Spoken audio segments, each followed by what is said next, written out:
So we got a 2018 Jeep JL, Jeep Wrangler JL. It's one of the earlier models, and the auxiliary battery is going dead. So if you don't know, on these Jeeps you have two batteries because they have the start-stop function. If the auxiliary battery dies, this little bitty battery right here, your Jeep won't start. Doesn't matter if your big battery is brand new, in good shape or whatever. If that little battery goes, you're stuck on the road. So we've watched some videos. The only way I've seen to change that battery is you have to pull this fuse panel. Pull the lid, pull everything up. There's another panel below it. Major pain in the ass. You're dealing with wiring and all that. So we don't want to do that. There's another video that shows how to remove your fender.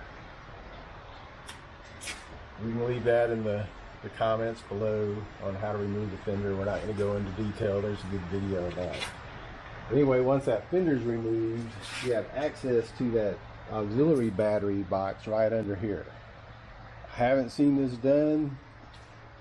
We're about to experiment.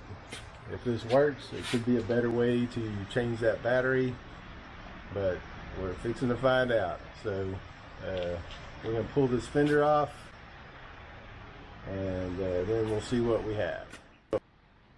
Alright, so in order to pull this fender, you're going to have one hidden bolt here, you're going to have a hidden bolt there, you're going to have one right here, and you're going to have one over here.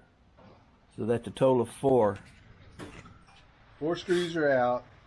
There's one push pin on the front, that plastic push pin. The head popped off a bit when we were popping it out, so you may want to have a spare one of those ready. And now we're going to pop this fender out. That's too easy. Yeah. There we go. So far so good.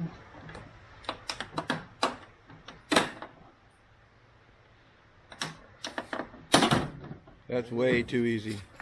And here's your connector. You have to pull that connector off. Yeah, I can't see if there's, oh shit, there, release. Or does it just pop out? Yeah. That red clip has to come forward towards you. Yeah. I think I need a screwdriver. I'm gonna peel my fingernail back. Here, go ahead and grab a screwdriver, man. I got the fender. Alright, so we got the fender off. So you can see we had a little bit of problem with the clip. So we looked up some videos, and it shows that pretty much all you have to do is there's a little red clip here. You pull that out, and this is supposed to pop right out. It doesn't work that easy, so we had to pretty much pry it open with a screwdriver.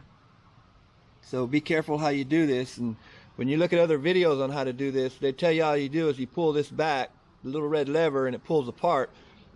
There's only 2 videos I found, and they all cut the video at that point because I assume that they're wrestling with it too. So be cautious with that connector. And when you look right here, here's your auxiliary battery box. So you're going to have 2 screws.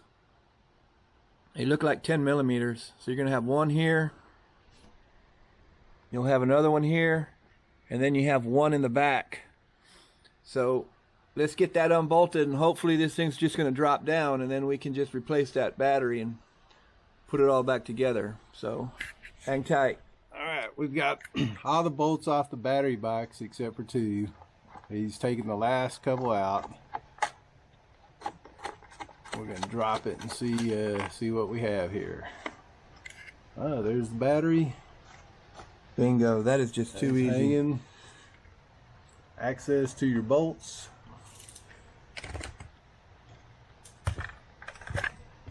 Yep.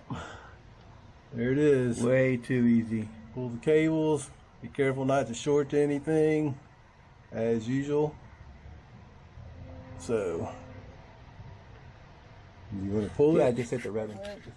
Yeah, it goes straight up. No, it goes into right here. Where's the? Oh, they were right here. These tabs.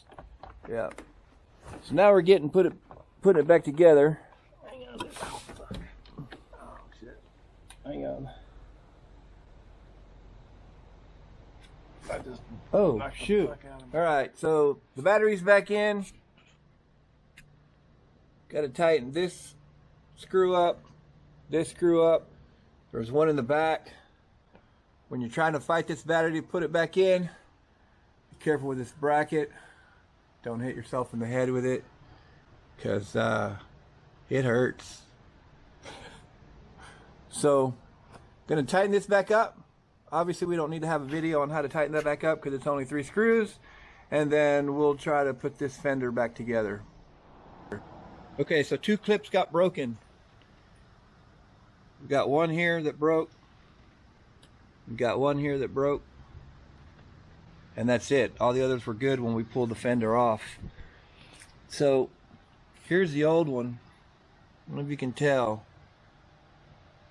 The center of it's pretty thin where it slides in between here. And then he got another set through Amazon. But look at the center. Way thicker. Hold on, let me see if I can do this.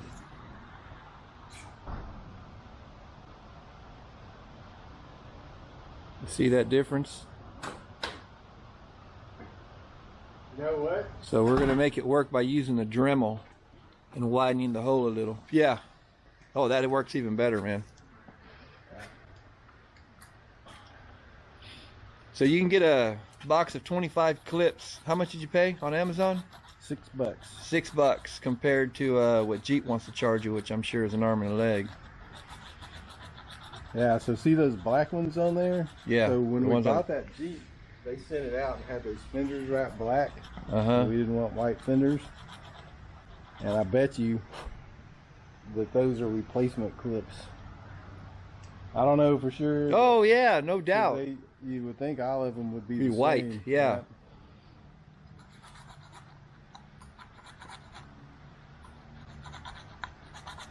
So we're not going to bore you with what it takes to file these down some. Let's see if it works. Here, because that's a wrap, dude. Get off the ground. Oh, I think it's still not enough.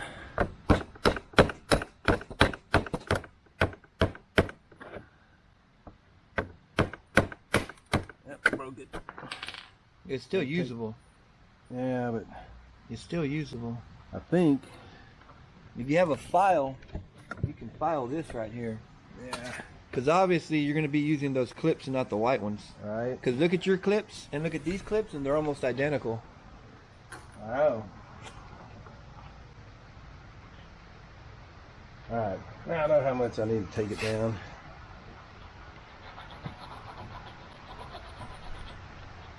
Alright, give us a second, folks. Yep. Alright, so we filed it down a little bit more. And sure enough, they slide right in. So you have to modify them.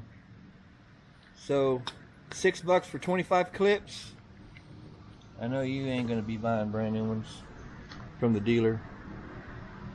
Alright, so we're going to get the rest of these in and then we'll get the fender on. Alright, time for the fender to go on. I'll hold this in. So, hold on a sec here, Dean. So you have one mount here, one mount here, one here, and one here, which that's for the 4 screws that's coming through here. 2 hidden, and these are exposed underneath. And I showed you those in the beginning, so just so you can see the brackets themselves. Now when you're putting that battery tray in, watch your head on that tab right there. Yeah, just saying. I mentioned it earlier. You're like, that dumbass. Hey, like I said, I'm getting too old for this shit.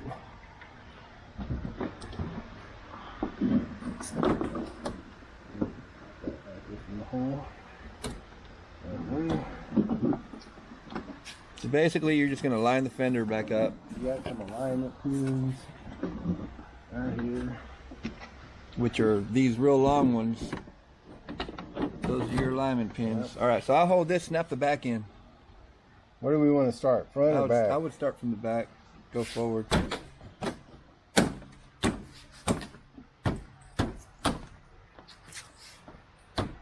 That's it. And you can hear everything snap in when you put it back on. Look at that.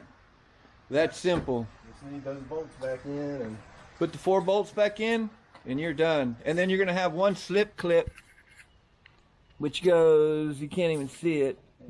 Let me get the light.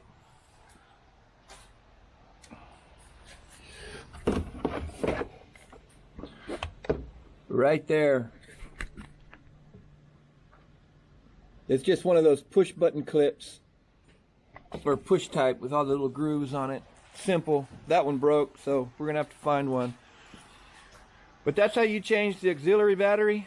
Instead of having to pull everything up from the top, which is a nightmare compared to this. It did take us a little bit. It's still a pain in the ass. Yeah. It's, you know, it's not like changing this. Right. But I don't know. If I were to do it again, I'd do it the same way. Yeah, no doubt. I wouldn't go through that fuse box.